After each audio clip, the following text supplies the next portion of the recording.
अगर इसमें इतना ही मजा होता तो सबसे खुशी तो वैश्या होती।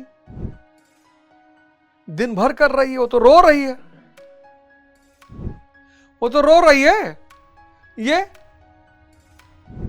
साधु संत महात्मा भी कहते ले आओ प्रसाद है। ये तब बिल गेट्स को बिजनेस करने की जरूरत ही क्या थी, जुआ खेल के अमीर हो जाता। सेक्स कहता है शरीर, तो शरीर तो मैटर है, शरीर से शरीर का संबंध मात्र वैश्यावृत्ति है। संभोग शरीर, आप विवेक लगाओ, शरीर, शरीर का शरीर से संबंध, शरीर क्या है, मैटर है। सेक्स सिर्फ शरीर की बात करता है। हेरत हेरत हे सखी मैं ही रहा हेराए, समत्व योग। कबीर इस पे चर्चा करते हैं, हेरत हेरत हे सखी, आपको और इष्ट को एक ही कर देता, दोनों में कोई अंतर ही नहीं बचता। समत्व योग, निष्काम कर्म, बस भजन चल रहा है, भजन करते हुए खाना बना रहे हैं। सुखीराम महाराज का बनाया हुआ कुछ भी आदमी खा ले, मतलब मैं रात में भोजन नहीं करता, लेकिन जब मैं आश्रम पहुंचता हूं तो सुखीराम महाराज कुछ भी लेकर आते हैं, उसमें इतना भाव होता है, उस भाव की वजह से भजन में बनाए हैं ना, उन्होंने बनाने के लिए नहीं बनाया है। भजन, ये निष्काम कर्म, खाना बना रहे हो सुमिरन चले, भजन चले, पढ़ रहे हो भजन चले, क्रिकेट खेल रहे हो भजन चले, वॉक कर रहे हो भजन चले। इसलिए इसको निष्काम कर्म, भजन यानी कर्म। और जैसे जैसे वो भजन विकसित होता जाएगा फल तुम्हारे सामने आता जाएगा, तुम्हें कहने की जरूरत ही नहीं है। कर्म योग, कर्म करना है, भजन के सिवा कोई रास्ता ही नहीं। योग परमात्मा से मिलन,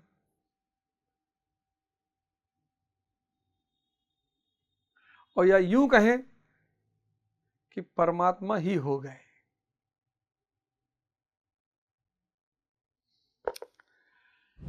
इसमें बौद्धिक स्तर पर ध्यान रखना पड़ता है कि सिद्धि और असिद्धि में संभाव रहे, आसक्ति ना हो, फल की वासना ना आए, इसलिए निष्काम कर्मयोग बुद्धि योग भी कहा जाता है।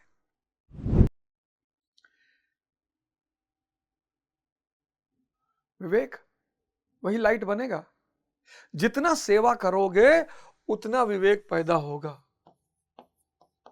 तभी तो मैं तुमसे कह रहा था मां बाप का चरण छुओ। इस देश में एक बहुत बड़ी विधा डेवलप हुई थी, पैर छूना, बाद में कुप्रथा बन गई। आज तो लोग ऐसा पैर छूते हैं किसी का भी। डीएम साहब से मिलने गए, डीएम साहब का पैर छू लिया, रिश्तेदार है तुम्हारे, नहीं भैया। विधायक जी मिल गए, विधायक जी का पैर छू लिया। अरे प्रणाम कर लो यार, नमस्कार कर लो, उसमें भी उतना ही प्रेम है। झुकने का मतलब पद देखकर मत झुको, कद, कर्म, भाव। अगर एक रिक्शा वाला तुमको ज्ञान दे रहा है, तुम्हारे जिंदगी को सही रास्ते पे ला रहा है, उसका पैर छू लो। जो भी आदमी तुम्हारी जिंदगी में रोशनी पैदा कर रहा है उसका पैर छू लो। मां बाप तो भगवान ही है। भगवान कौन? जो बिना किसी हित के आपका ध्यान रखे, वो भगवान। उसमें से मां बाप भी आते हैं।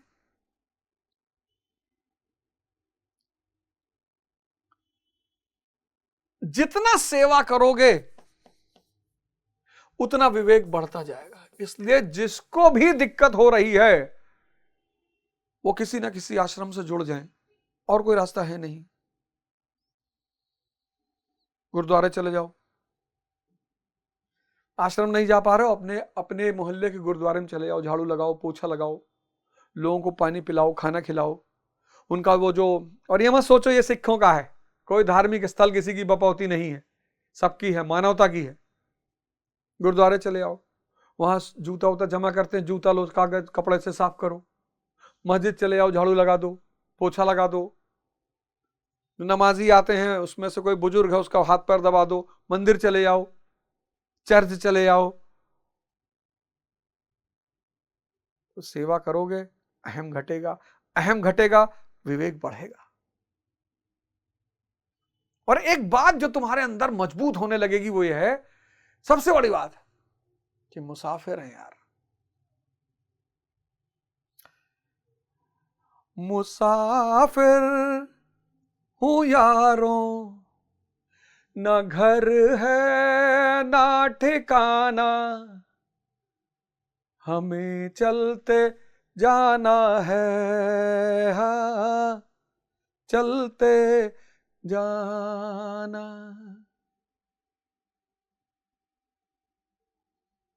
मुसाफिर हैं, ये भाव पैदा होगा। शुरुआत में थोड़ी घबराहट होगी, लेकिन धीरे धीरे यह भावना और मजबूत होती चली जाएगी कि मुसाफिर हैं, ये धरती एक सराय है।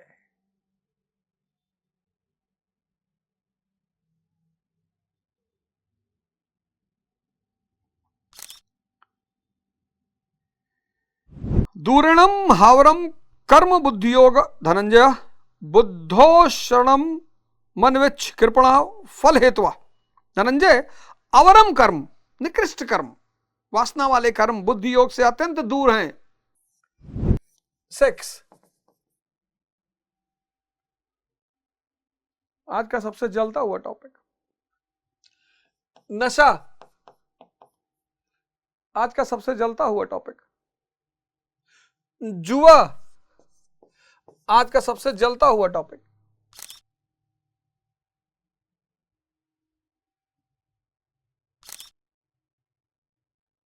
Etcetera etcetera etcetera. ये क्या है?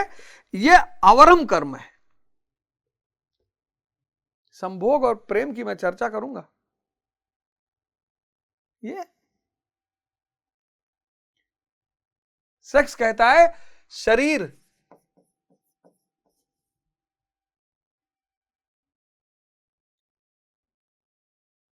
शरीर तो मैटर है, शरीर से शरीर का संबंध मात्र वैश्यावृत्ति है। संभोग, शरीर, आप विवेक लगाओ, शरीर, शरीर का शरीर से संबंध, शरीर क्या है? मैटर है। सेक्स सिर्फ शरीर की बात करता है।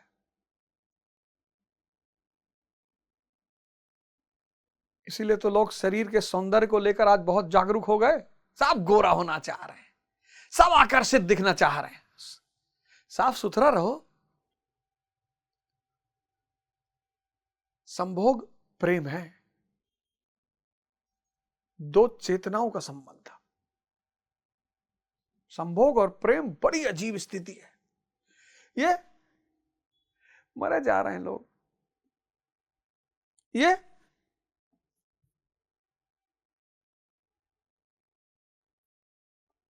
सबसे सरल माध्यम विचार शून्य होने का कुछ समय के लिए, लेकिन पैसा और शरीर दोनों खाए जा रहा है।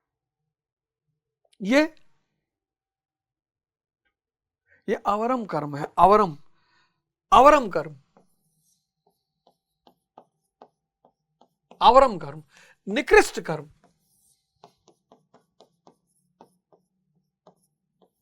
निकृष्ट कर्म। और ये बुद्धि योग, विवेक से बहुत दूर है। आज तुम देखो, जैसे जैसे समाज में विवेकशीलता कम हो रही है, वैसे वैसे समाज का पतन हो रहा है।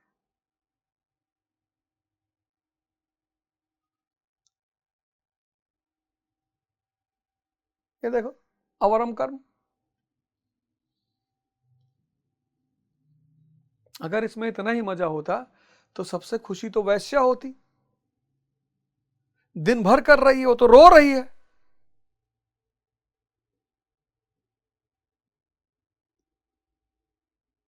वो तो रो रही है। ये साधु संत महात्मा भी कहते ले आओ, प्रसाद है। ये तो बिल गेट्स को बिजनेस करने की जरूरत ही क्या थी, जुआ खेल के अमीर हो जाता।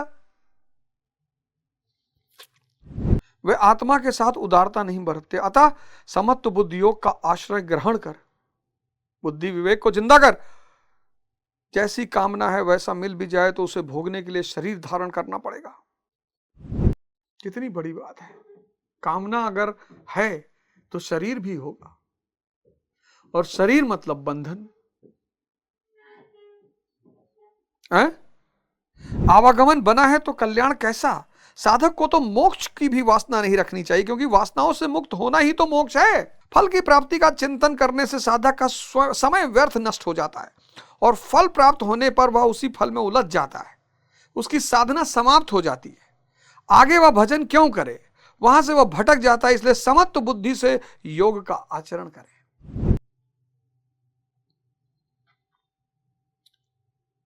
कामना किया तो शरीर धारण करना पड़ेगा, शरीर धारण होगा तो बंधन हो जाएगा, फल मिल जाएगा, फल में उलझ जाओगे,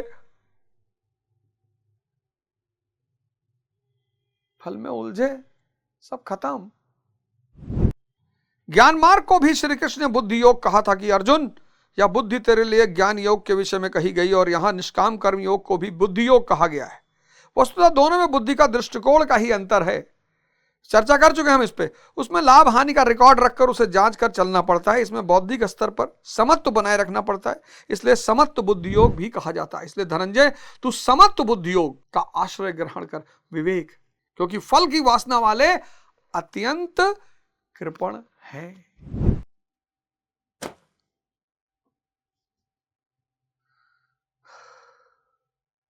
भजन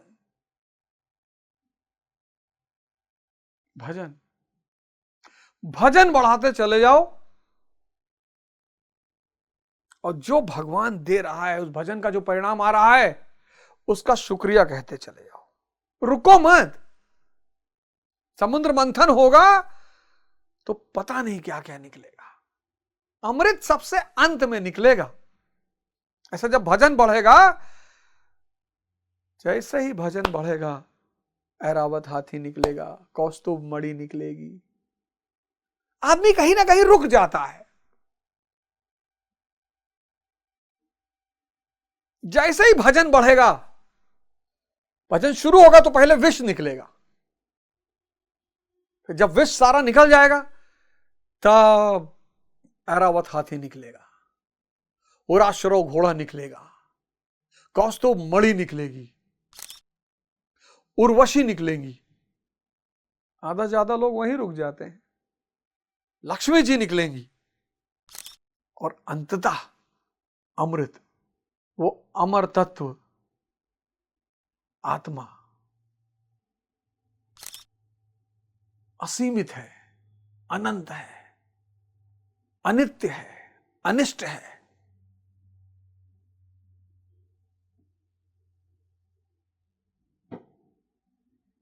आओ, आप सबको सादर आमंत्रण है, आओ धर्म के रास्ते पर आओ, धर्म का अध्ययन करो, कृष्ण जैसा गुरु बनाओ। गुरु बहुत जरूरी है। हर आदमी की राय मानोगे ना, फंस जाओगे। एक आदमी का उसकी बीवी से झगड़ा बहुत होता था, तो उसने अपने मित्र से पूछा कि यार मेरी बीवी मुझसे बहुत लड़ती है। बोला अच्छा, ऐसा करो तो तुम्हारी बीवी तुमसे लड़े ना तो तुम मुस्कुराया करो। उसने कहा ठीक है। तो जब बीवी उसकी लड़े तो मुस्कुराए, तो 2-3 दिन तो बीवी देखती रही। चौथे दिन बीवी ने कहा कि बहुत मुस्कुरा रहे हो, पहले तुम्हारा ये मुस्कुराने का ही भूत उतारना पड़ेगा। कृष्ण जैसा गुरु बनाओ जो खुद भगवत्ता को उपलब्ध हो चुका हो, इच्छा विहीन हो चुका हो, असीम हो चुका हो, अनंत हो चुका हो, और उस बड़े से जहाज में अपनी छोटी सी नैया बांध दो ले जाकर कि प्रभु जहां जहां जाओगे तुम्हारे साथ साथ जाएंगे, अब बचाना, अब तुम्हारे हवाले वतन साथियों। अगले एपिसोड में आपसे फिर मुलाकात होगी। जय हिंद, जय भारत।